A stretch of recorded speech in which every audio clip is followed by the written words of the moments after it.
La Oveja Eléctrica, una descarga de imaginación y ciencia en Canal 22. El Premio Nobel de Física Robert Loughlin nos habla sobre su pasión por la música y los átomos. El doctor José Luis Mateos plantea que los hallazgos que le dieron el Premio Nobel a Loughlin son una muestra de cómo la ciencia adelanta lo que está por venir.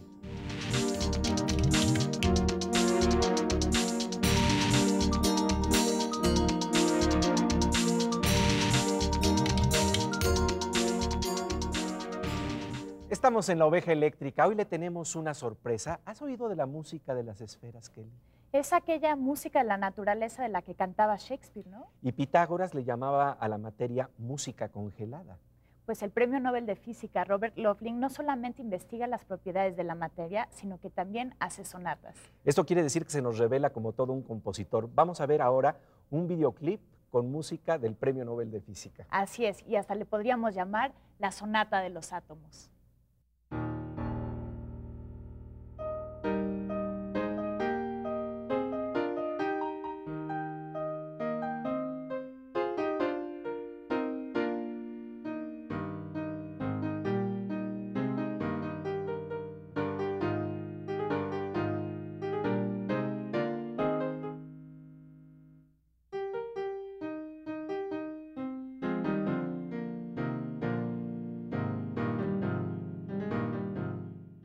Pues, ¿qué tal? Esta es música compuesta por un Premio Nobel de Física.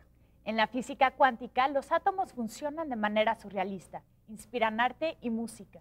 De hecho, Octavio Paz, siguiendo a los mismos surrealistas, se preguntaba si la poesía podía estar en la vida misma, no nada más en el papel. Esto quiere decir que la poesía nos debe de tocar hasta los átomos. El Premio Nobel en Física Robert Loughlin nos dice que su actividad como científico se guía por la belleza y la creatividad del pensamiento. Una imaginación que también se presenta en la misma materia y hace levitar a otros objetos en este fenómeno que se conoce como superconductividad.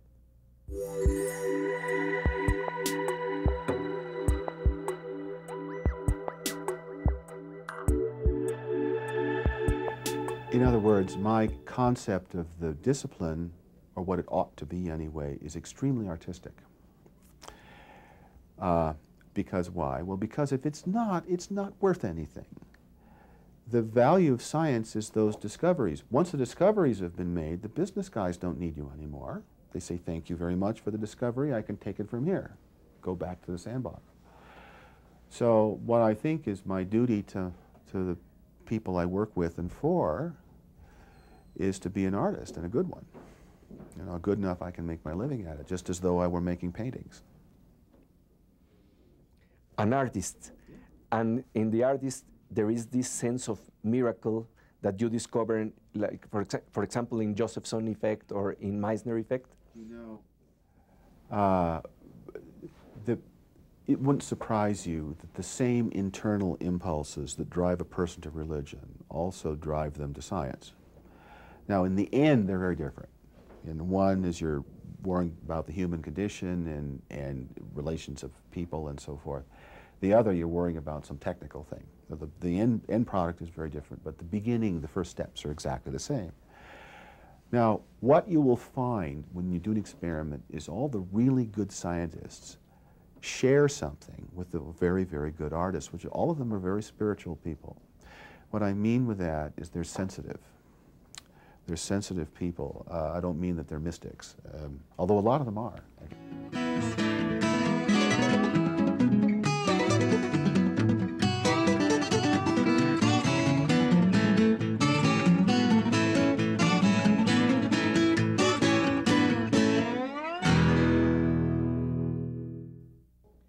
Arte y sensibilidad en el quehacer científico.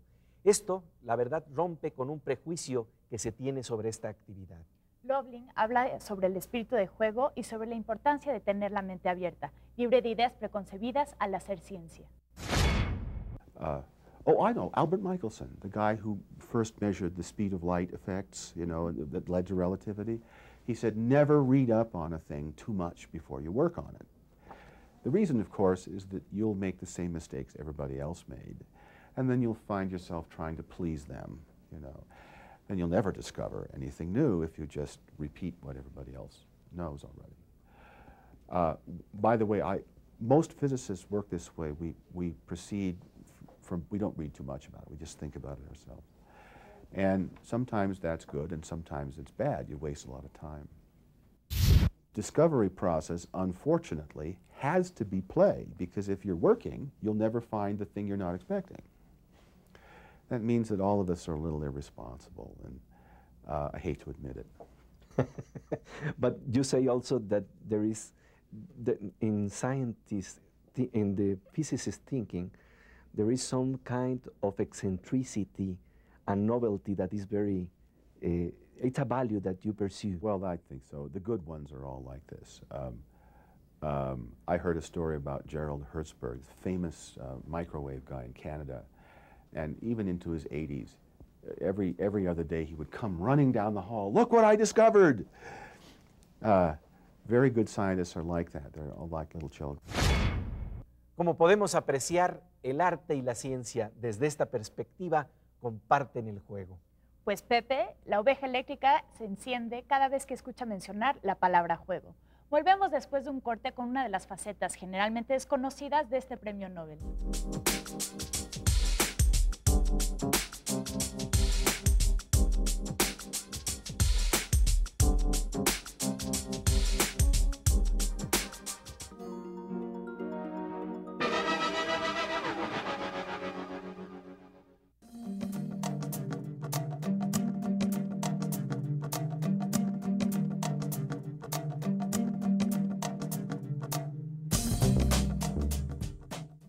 Estamos de regreso en La Oveja Eléctrica. Vamos a ver cómo salta la poesía y la música a la vida de un premio Nobel en física. Pero antes vamos a ver las noticias científicas y tecnológicas que nos trae nuestra querida compañera Silvina Espinosa de Los Monteros.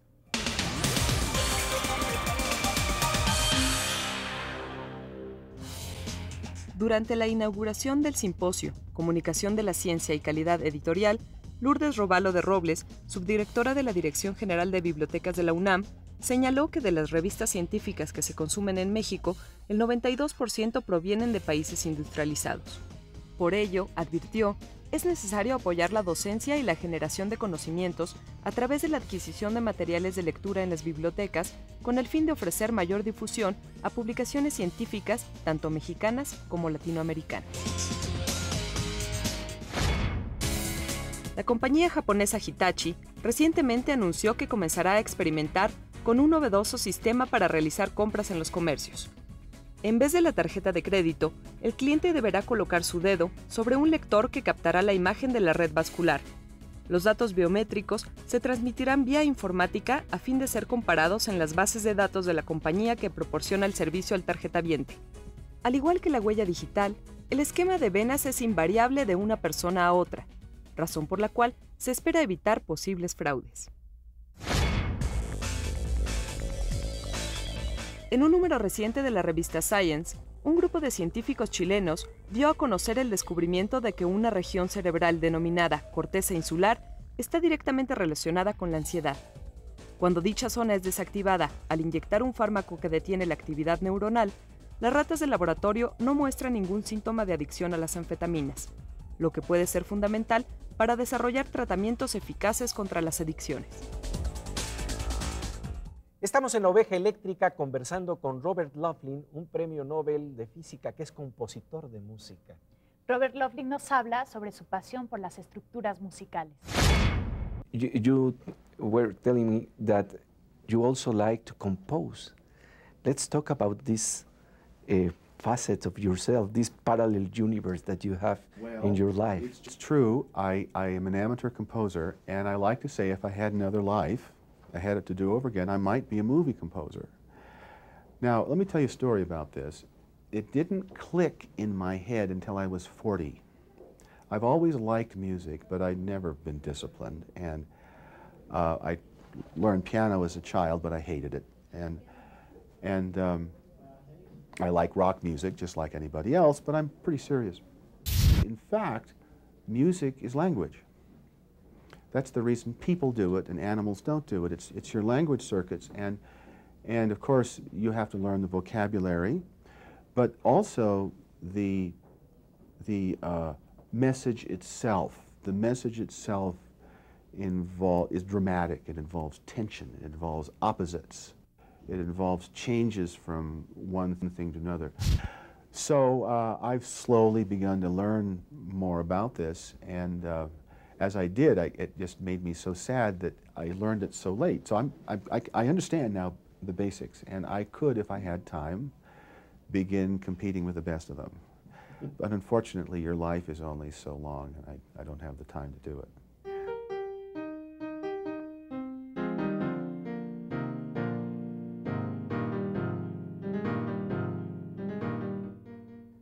Lo que acabamos de oír nuevamente es música de un premio Nobel de Física, música de Robert Laughlin. ¿Qué tal? Es sumamente creativo, la verdad. También podemos ver cómo el deseo de la música y la poesía saltan a la vida en la calle, como podemos ver en estas imágenes rescatadas en un trabajo de Manuel Gilarde y Alejandra Márquez.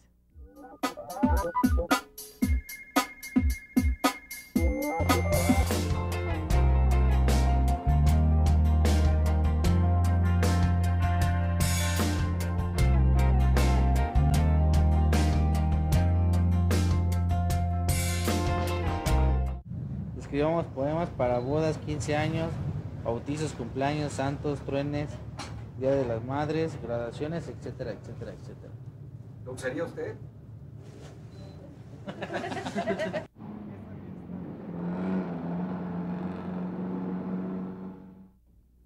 Pero yo creo que el acto poético siempre es subversivo. El que no sabía decir un buen verso o un buen poema, pues bailaba con la macea. Lo clásico, ¿no? Un piropo, que está uno muy bonita, que les gustaría conocerme, y así.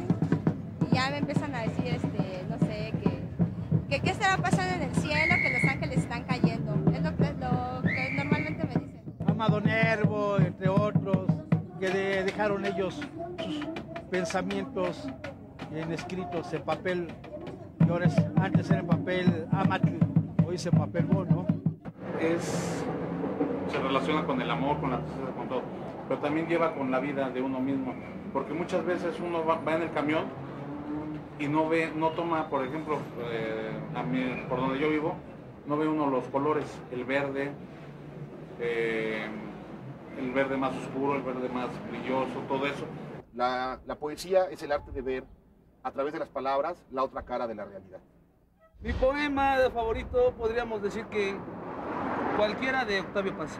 Hoy te busqué en la rima que duerme con todas las palabras. Si algo callé es porque entendí todo. La poesía y la imaginación circulan en la calle, pero también en la ciencia.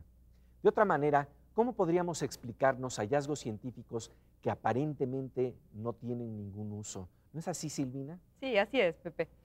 Eso es exactamente lo que ocurre con una nueva forma de organización de la materia que descubrió el premio Nobel Robert Laughlin. El doctor José Luis Mateos nos lo explica.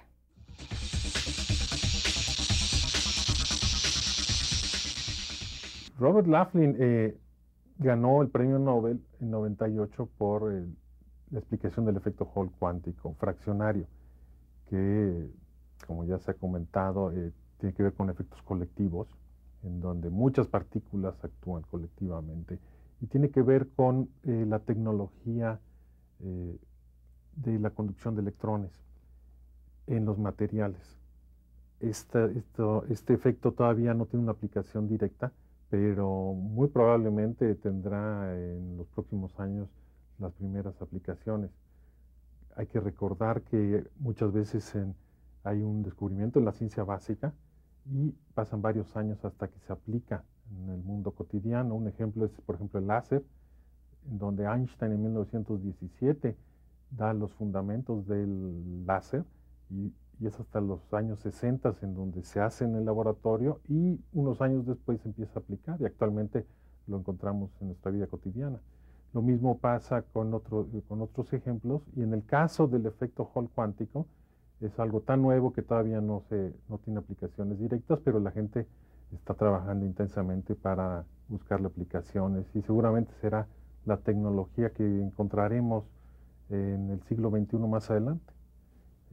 Otro ejemplo podría ser el último premio Nobel de este año, del 2007, en donde un efecto que se llama magnetoresistencia gigante tiene aplicaciones para hacer todos los dispositivos electrónicos más y más chiquitos. Entonces tenemos computadoras grandes que ahora las podemos compactar a tamaños muy pequeños con una capacidad enorme de memoria.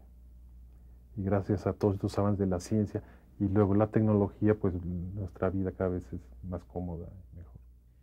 Los visionarios, tanto los científicos como los poetas, como decía Ezra Pound, son una especie de antenas del género humano. Captan lo que está por venir. Como nosotros, que ya sabemos lo que pasará después de este corte de la oveja eléctrica.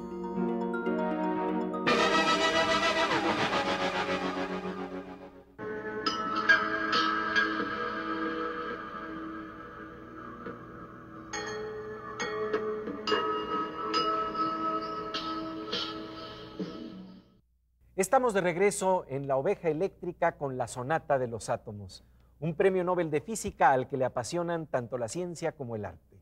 De hecho, Pepe, a continuación nos confiesa su pasión por la escritura. Él ha dicho que daría la vida por escribir como Mark Twain.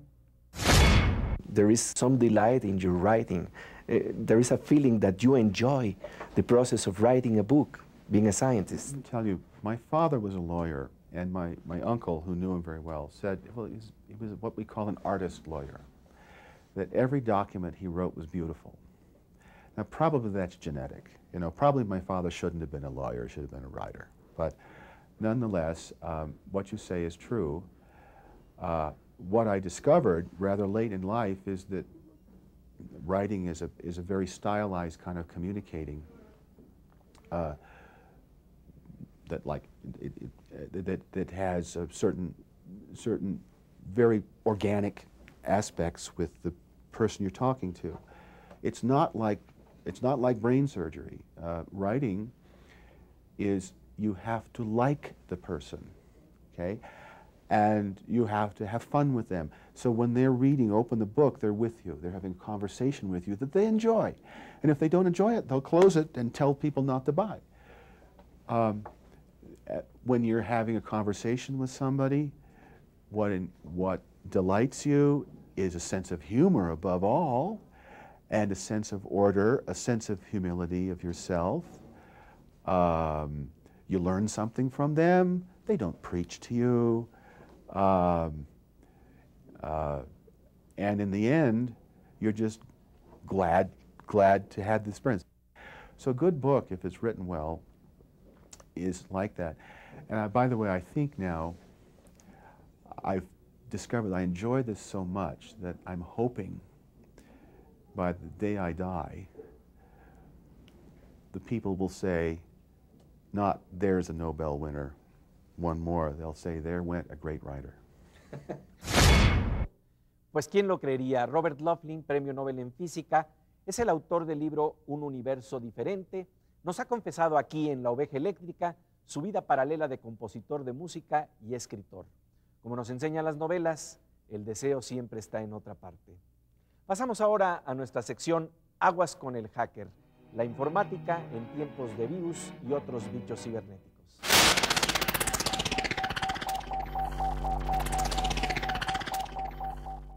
Estamos con la Morsa en La Oveja Eléctrica. Bienvenido como siempre. Gracias, Pepe.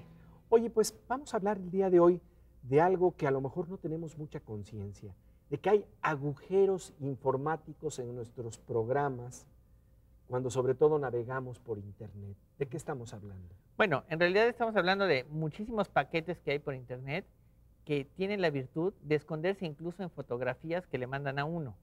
Hay uno muy popular que se llama Back Orifice, haciendo un poquito la parodia de Back Office, ¿no? Que era un sistema administrativo para Windows, pero este Back Orifice lo que hace es saca provecho de estas debilidades del sistema operativo y se mete en la máquina de uno y alguien tiene control remoto, sabe qué tengo y me puede copiar archivos, me puede quitar cosas directamente.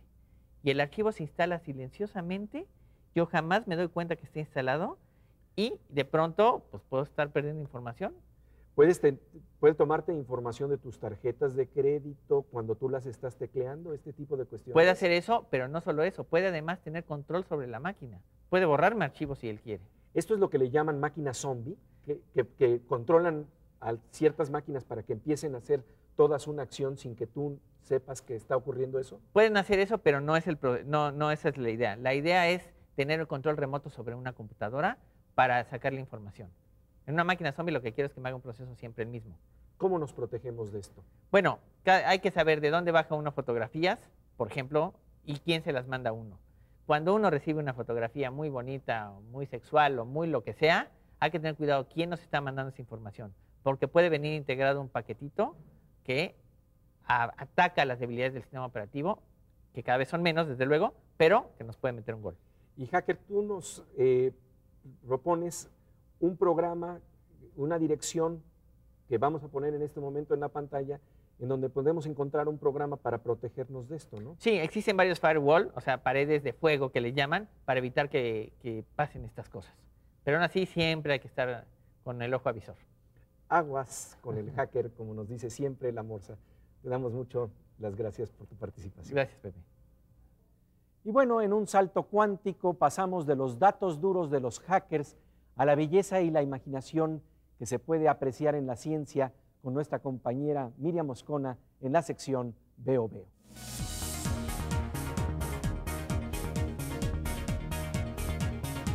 Estamos con Miriam Moscona en una sección que prácticamente se ha convertido en una galería de la naturaleza, en donde encontramos poesía, belleza, imaginación. ¿Qué encontramos el día de hoy, querida Miriam? Fíjate, Pepe, que si en otras ocasiones hemos hablado de esta frontera, una frontera a veces muy delgada entre ciencia y arte, hoy hablaremos de un fenómeno natural que solamente puede observarse a veces en tierras lejanas y generalmente con la boca abierta. Y creo que en esto consiste parte de su encanto, en la belleza de lo efímero. Veamos esto, que es prácticamente un happening. Exacto, es un happening del cielo. Lo que usted observa aquí no es la época azul de algún pintor como la tuvo Pablo Picasso. Los colores y matices de esta obra no están truqueados y los produce como por encantamiento la naturaleza en los cielos árticos. El primer indicio de que va a producirse una aurora boreal suele ser la aparición de un arco de luz verde en el cielo poco después de la puesta de sol. Mientras más oscuros son los cielos, con mayor nitidez se captan estos fenómenos que pueden observarse durante el invierno en el Polo Norte, cuando las zonas de altas presiones barométricas imperan sobre la región polar. Este cielo misterioso y algo hollywoodense fue captado en Noruega en el 2006. Adentro de la transparencia del azul parece esconderse un fantasma, un dios mitológico cubierto con un manto. Esta magnífica aurora boreal, en un cielo cuajado de estrellas, no es más que viento solar. Las auroras tienen formas, estructuras y colores muy diversos que además cambian rápidamente y parecen moverse como una cortina fantasmagórica. Durante una noche, la aurora puede comenzar como un arco aislado, muy alargado, que se va extendiendo en el horizonte, generalmente en dirección este-oeste.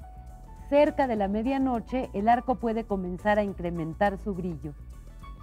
Veamos, por ejemplo, esta cortina verde sobre una población habitada del Polo Norte. La fotografía no fue alterada ni hay truco alguno en los colores. Podemos observar las ondas o rizos a lo largo del arco que se parecen a rayos de luz muy alargados, como si fuera de día. De repente, la totalidad del cielo puede llenarse de bandas y rayos de luz que se mueven rápidamente de horizonte a horizonte. La actividad dura desde unos pocos minutos hasta varias horas. Al amanecer, todo el proceso parece calmarse y tan solo algunas pequeñas zonas del cielo aparecen brillantes hasta que sale el sol. Toda esta realidad ha afectado la literatura de los pobladores. Por ejemplo, existe una novela llamada Besarse en las auroras. No es una mala idea. Por último, le presentamos una aurora boreal fuera del espacio terrestre, pues los terrícolas no somos los únicos afortunados. Con la imaginación, la poesía y la belleza en los ojos encendidos de la oveja, llegamos al final de esta primera temporada. Agradecemos profundamente a todo el equipo de ingenieros genéticos y técnicos de Canal 22, encabezados por nuestro productor Froilán López Lavín, que semana tras semana nos hacen posible traer la oveja eléctrica. Agradecemos también su preferencia por acompañarnos aquí en La Oveja Eléctrica. Nos encuentran en el correo electrónico laovejaeléctrica@22mx.tv. Nos dará mucho gusto recibir sus opiniones. La Oveja Eléctrica, una descarga de imaginación y ciencia aquí en Canal 22. Porque en Canal 22, La Oveja Eléctrica también te ve.